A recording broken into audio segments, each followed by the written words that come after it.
Today, I want to walk you through one of the coolest ways genetic engineering is being used to protect public health. And it starts in Brazil, where scientists are turning mosquitoes from disease carriers into disease fighters. And I know that sounds backwards, but once you understand the genetics, it actually makes perfect sense.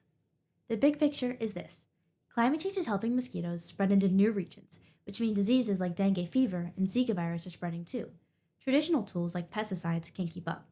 Mosquitoes evolve resistance quickly, and spraying can harm local ecosystems. So, scientists started asking a new question. Instead of trying to destroy mosquitoes from the outside, what if we change something from inside of them? One of Brazil's approaches is the Wolf-Vacchia method. I like to explain it with a simple image. Imagine a stadium.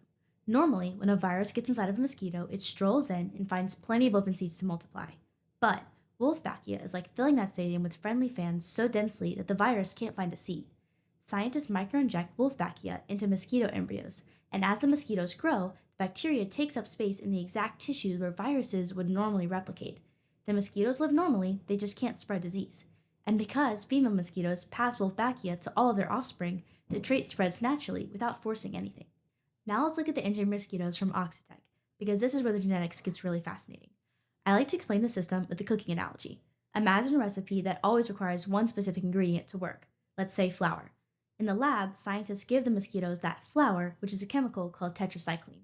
With that ingredient present, the mosquitoes grow normally. But here's the trick. Outside, in the real world, that ingredient isn't available. So when the engineered males are released and mate with wild females, their offspring inherit the genetic recipe, but they're missing the essential ingredient. Without it, the recipe fails, the larvae can't develop properly, and they never reach adulthood. That means the population begins shrinking naturally, because each generation has fewer surviving mosquitoes. And the science behind it is incredibly precise. The modified gene is inserted into mosquito embryos using microinjection and transposons, basically genetic delivery trucks that insert the new DNA into specific spots in the genome. The mosquitoes can also carry a fluorescent marker, so scientists can scan and sort them in biofactories. Brazil has entire facilities dedicated to this, where engineers, geneticists, and entomologists work together to raise, sort, and release thousands of these engineered mosquitoes into carefully monitored programs. What inspires me most is that this isn't just clever biology. It's biology scaled into a public health tool, but it only works when the public understands what's being released around them, which is why communication is so important. Genetic engineering isn't a mysterious force, it's a careful design. Promoters, gene circuits, inheritance patterns, microinjection, ecological modeling. And when people understand the science, it becomes something exciting, not intimidating.